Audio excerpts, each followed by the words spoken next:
Our country's martyrs is the reason that the town of Vassalboro erected this Civil War monument to its fallen heroes on Memorial Day 1906.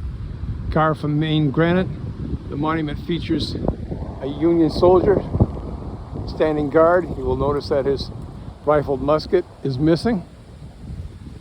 He's looking west in the direction of the Kennebec River, and behind him is China Lake, a large body of water in central Maine.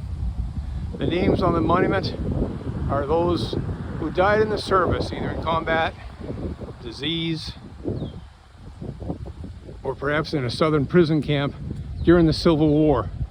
The monument stands on Route 32 in East Vassalboro, Route 32 linking Winslow on the Kennebec River with Route 17 down in central Maine, and Route 17 of course being the connector between Augusta and Rockland on the mid-coast.